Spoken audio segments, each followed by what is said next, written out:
What if an alien civilization could accelerate a spacecraft to 90% of the speed of light?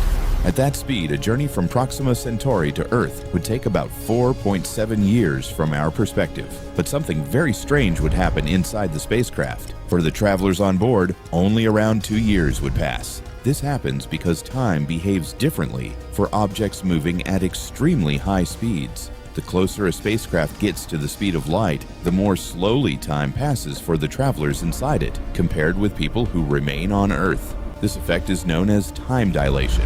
Now, imagine something even more extreme. Suppose an alien spacecraft traveled from the TRAPPIST-1 system about 40 light-years away at 99% of the speed of light. From Earth's perspective, the journey would take a little over 40 years. But for the travelers on board, the trip would feel closer to 6 years.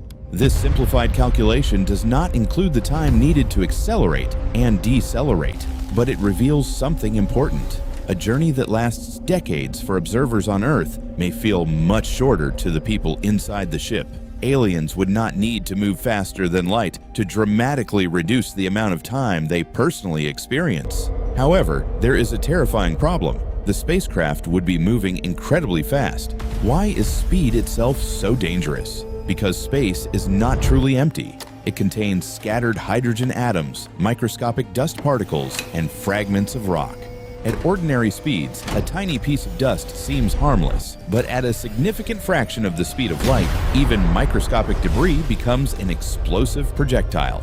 Imagine a spacecraft traveling at 20% of the speed of light. If it struck a dust particle weighing only 1 milligram, the collision would release energy comparable to roughly 4/10 of a ton of TNT.